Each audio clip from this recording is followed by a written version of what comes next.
Magandang araw sa iyo. Okay, pag-usapan natin ngayon itong mga materyales na hawak natin. Nakasentro to sa mga ideya ni Narciso Olalo, isang personalidad na pinagsama-sama niya yung mga bagay na parang bihira mong marinig sa isang kwentuhan. Mensahe mula sa Diyos, panggagamot at eto na yung twist. Artificial Intelligence o AI. Oh, Hawak natin yung Facebook post niya at isang video transcript. Ang layunin natin, i-break down lang natin kung paano niya pinag-uugnay yung pananampalataya at teknolohiya. At ano ba talaga yung gusto niyang iparating? at para lang maging malinaw sa'yo, ang goal natin dito ay intindihin lang yung pananaw niya. Yun lang, based sa mga source na binigay mo. Tama, tama. Hindi tayo huhusga, susubukan lang nating i-break down yung sistema ng paniniwala na binuo niya. Kasi sa totoo lang, itong pagtatagpo ng spirituality at modern tech jargon, lumalaki yung trend na yan, di ba? Sakto.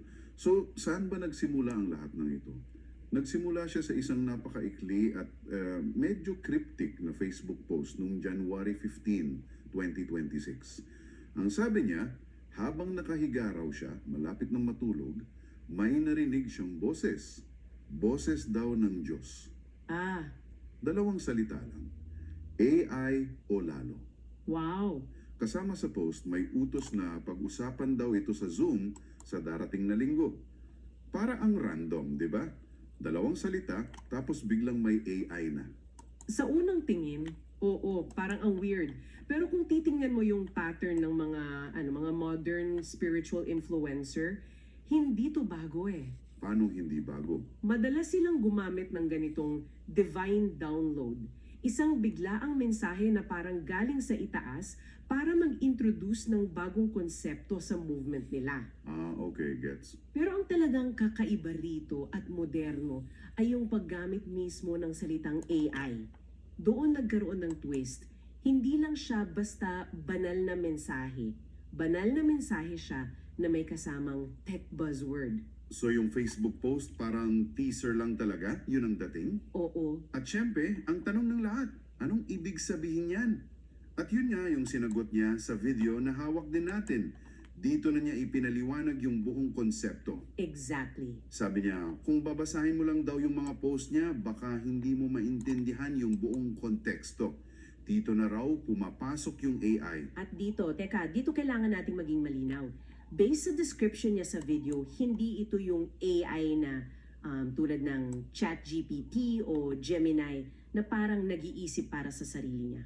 Okay. So anong klaseng AI to? Ang paggamit niya ng salitang AI ay mas malapit sa siguro a sophisticated data aggregator, isang system na kumukuha ng lahat ng public data niya, Facebook posts, videos, comments, Zoom recordings, at inaayos lang yung timeline at yung kwento. Okay. Yung intelligence dito ay nasa pag-oorganisa, hindi sa pag-generate ng bagong kaalaman. Mahalaga yung distinction na yun. Teka, yan ang magandang punto. So yung AI, it's a very powerful branding choice pala. Oo, napaka-powerful. Kasi kapag narinig mo ang salitang AI, ang unang papasok sa isip mo ay data, logic, objectivity. Mga bagay na walang kinikilingan. Tama. Para bang sinasabi niya na may isang objective na third party na nagve-verify ng lahat ng ginagawa niya. Exactly. Sa paliwanag niya, yung AI daw ang sumasagot sa tanong na, bakit? Bakit niya ginawa yun? Ano ang impact sa tao? Kinokonekta ng AI yung mga tuldok. Halimbawa, magpo-post siya ng isang bagay ngayon, tapos may mangyayari pagkalipas ng isang linggo na konektado sa post na yon. Ang trabaho raw ng AI o lalo ay ipakita sa iyo na, uy, tingnan mo, sinabi niya ito noong petsang ito, at eto ang nangyari sa petsang ito. Nagiging parang digital notaryo ito para sa mga sinasabi niyang himala. At dinitalya niya kung saan kumukuha ng data yung AI niya, no? Oo. Siyempre, andyan yung social media posts at videos. Binanggit pa niya yung mga in-upload daw ng isang Miss Kai. Pero ang pinaka-highlight niya, yung core daw ng data ay yung mga testimonya ng mga tao. Diyan. Doon daw talaga kumukuha ng lakas yung AI. At dito natin makikita yung buong sistema na binuo niya. May ipinapakita siyang proseso, isang paikot na daloy. Sige, i-breakdown natin yan. Number 1, ang Diyos daw ang nagbibigay ng mensahe at kapangyarihan. Number 2, si Olalo ang nagsasagawa ng panggagamot o paghatid ng mensahe. Okay? Number 3, yung mga tao, nagpapatotoo sila sa mga naranasan nila sa comments, sa Zoom. At number 4, etong mga testimonya na to, nagiging data points sila na kinokolekta at sinusuri ng AI o lalo para patunayan sa lahat na totoo ang nangyayari. Teka, isipin natin yan kung ikaw yung follower at nakikita mo yung sistema na yan in action, may post, may himala, tapos may AI na nagpapatunay, sobrang compelling siguro nun, no? Oo naman, Mahirap kontrahin. Para kang nasa loob ng isang ecosystem kung saan lahat ng elemento ay nagpapatunay sa isa't isa. at yung self-reinforcing loop na yan ang talagang susi rito. Hindi na lang ito usapin ng maniwala ka dahil sinabi ko. Oo. Ang sinasabi niya ay maniwala ka dahil may resibo at ang resibo nire-review at inorganize ng isang objective na AI. Binabago nito ang konsepto ng ebidensya sa pananampalataya. Ginagamit niya yung wika ng data. Tama. Ginagamit niya ang wika ng data at teknolohiya para bigyan ng bigat ang isang bagay na tradisyonal na intangible, hindi nahahawak. At nagbigay siya ng mga specific na example. Binanggit niya yung kaso ni Pedro na may aneurysm, yung kaso ng isang Camilo, pero yung pinakadetalyadong kwento niya ay tungkol kay John mula sa Cebu. Oo, yung kay John. May bukol daw itong si John for over 50 years. Ayon kay Ulalo, na-capture daw ng AI yung before and after nito. May ebidensya raw from a Zoom call kung saan tinanong niya gaano nakatagal yung bukol mo. At ang sagot, mahigit 50 years. Wow! Tapos, may ebidensya na nawala yung bukol. Walang operasyon. At yung kwento ni John, yan ang perpektong halimbawa para sa sistema niya. Para sa kanya, ito yung ideal dataset para sa AI. May tanong, may sagot, may resulta, at lahat daw ay nakadokumento sa video. Ito yung proof of concept niya. Yun, ito ang ginagamit niyang proof of concept. Sinasabi niya, hindi ito kwento-kwento lang, documented yan at kayang i-verify ng AI. So kung meron na siyang ganito ka-powerful na proof system gamit ang AI, you would think na, okay, solve na ang lahat, di ba? Akala mo, Sapat na yung ebidensya para manatili ang mga tagasunod niya. Pero dito sa video transcript, biglang nag-iba yung tono niya. Dito lumabas yung frustration niya. at dyan nga lumalabas yung totoong conflict sa mensahe niya. Ipinapakita niya na ang proof o ebidensya ng himala ay hindi pala sapat para lumikha ng tunay na paniniwala na hinahanap niya. Dito nag-shift ang usapan mula sa teknolohiya papunta sa human nature. Ipinapakita niya na kahit gaano pa ka-sophisticated ang sistema mo ng pagpapatunay, yung desisyon ng tao na manatili o umalis ay ibang usapan na. Eksakto. Kasi dito na niya sinabi na hindi lang physical na paggaling ang layunin niya eh. Oo, 3 raw yung ginagawa niya. Physical, mental, at spiritual healing. At para sa kanya, yung spiritual ang pinaka-importante. yan ang pinakamabigat. Pero ang nangyayari raw, marami sa mga natulungan niya. Pagkatapos makuha yung gusto nila, ay ito yung salita niya, naglaho na parang bula. Ang tindi, di ba? Iyan ang sentro ng kanyang hinanakit.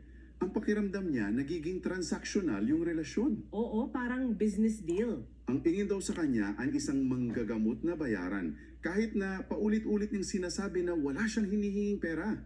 Ang bayad na hinahanap niya ay hindi pera, kundi commitment. Yun ang eksaktong salita niya. Gusto niya na manatili sila at tumulong na ipalaganap yung mensahe. Para sa kanya, yung paggaling dapat ang simula ng serbisyo nila, hindi yung katapusan ng ugnayan nila sa kanya.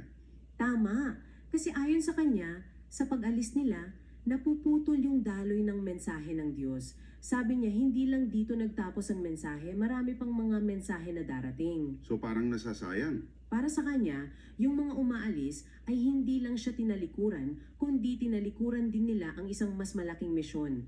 Ang paggaling ay parang recruitment process. Kapag gumaling ka, recruited ka na para sa misyon. Ang problema, marami raw ang hindi tumutuloy pagkatapos ma-hire. At dito napapasok yung pinakamabigat at pinakahuling bahagi ng mensahe niya. Ang babala, Oo, isang matinding babala. Dito niya nailarawan yung kalikasan ng Diyos sa paraang napaka-personal. Oo, at ito ay isang napaka-epektibong paraan para iparamdam yung bigat ng responsibilidad, di ba? Inalis niya yung Diyos sa pagiging isang malayong konsepto at ginawa niya itong isang entidad na may damdamin, Na parang tao. parang tao. Ang eksaktong sinabi niya, ang Diyos na marunong magtampo, marunong ang Diyos magsilos. Inihahalin tulad niya ang kalooban ng Diyos sa atin. At ayon sa kanya, kapag nagtampo raw ang Diyos dahil kinalimutan mo siya matapos kang tulungan, Malinaw ang resulta. malinaw, pababayaan ka niya, mawawalan ka raw ng gabay. At binigyan pa niya ito ng boses, di ba? May isang linya na sinabi raw mismo ng Diyos, "Ngayon niyo lang ako naalala kung kailan nahirapan ka na." Napakatindi nun. Ito ang pinakasentro ng babalan niya. Ang relasyon sa Diyos, ayon sa pananaw niya, ay hindi dapat parang isang emergency hotline na tinatawagan mo lang kapag may sunog o may problema. Para sa kanya, isa itong pang-araw-araw na ugnayan, isang commitment. So yung panawagan niya sa dulo ay para sa isang tunay na paniniwala. At para sa kanya, ang tunay na paniniwala ay hindi transactional. Hindi yung parang negosyo na, Lord, pagalingin mo ako, tapos magsisimba ako. Hindi ganon. Ang gusto niya ay isang relasyon na nakabase sa pagiging bahagi ng misyon anuman ang mangyari. At dito na kumukonekta lahat. Yung AI o lolo pala, hindi lang ito tungkol sa teknolohiya. Isa itong tool, isang sistema na binuo niya para magbigay ng resibo at patunayan ang kanyang mga gawa. Oo. Pero ang ultimate goal ng lahat ng kwebang ito ay hindi lang para mapahanga ang mga tao. Ang layunin nito ay para makabuo ng isang komunidad na may mas malalim at hindi transactional na pananampalataya. Ang AI ang tulay, pero ang destinasyon ay yung tunay na paniniwala na sinasabi niya. So ano ang ibig sabihin ng lahat ng ito para sa iyo? Mula sa isang kakaibang mensahe na AI o lala, na-unpack natin yung isang komplikadong sistema kung saan ang wika ng teknolohiya ay ginagamit para i-validate at isistematisa yung mga sinasabing banal na intervensyon. Tama. Nakita natin kung paano nagiging data ang mga testimonya. At higit sa lahat, nakita natin yung tensyon sa pagitan ng pagkakaroon ng ebidensya at yung hinahanap niyang tunay na commitment mula sa mga tao. At naiwan tayong nag-iisip sa isang mundo kung saan ang teknolohiya at pananampalataya ay madalas nating tinitingnan bilang magkahiwalay na bagay. Ano ang ipinahihiwatig ng ganitong pagtatagpo? Paano binabago ng isang kasangkapan tulad ng AI o kahit yung konsepto lang nito? Ang paraan ng pag-unawa, pagbabahagi at pagpapatunay ng isang tao sa kanyang espiritual na karanasan. Ito ay isang tanong na hindi lang para sa mga tagasunod niya, kundi para sa ating lahat na nabubuhay sa panahon ito, kung saan ang linya sa pagitan ng data at paniniwala ay nagiging mas malabo. Maraming salamat sa pagkikinig. For more information about Narciso Olalo, please visit his Facebook account. Yung original na mensahe ng Diyos na sinusulat niya, ito yung mensahe. Babasahin ko sa inyo kasi very short naman. Narciso Olalo, January 15, 2026. Mensahe ng Diyos. Paghiga ko, bigla ako nakapikit at tila nakatulog ako agad. Sabay narinig ko ang boses ng Diyos na ang sabi, AI Olalo, ang salita ng Diyos. Pag-usapan natin ito sa linggo sa gagawin kong Zoom meeting January 18, 2026. So yung napakinggan nyo na explanation ng dalawang AI host, yun exactly ang explanation ni Narciso Olalo sa Zoom last January 18, 2026. If you want to listen the recorded version, please visit Narciso Olalo's YouTube channel. And also, every Sunday, my Zoom wherein na-explain ni Narciso Olalo ang mga mensahe ng Diyos. So, if you are available, please log in Zoom. Ang link makikita sa Facebook account. Maraming salamat.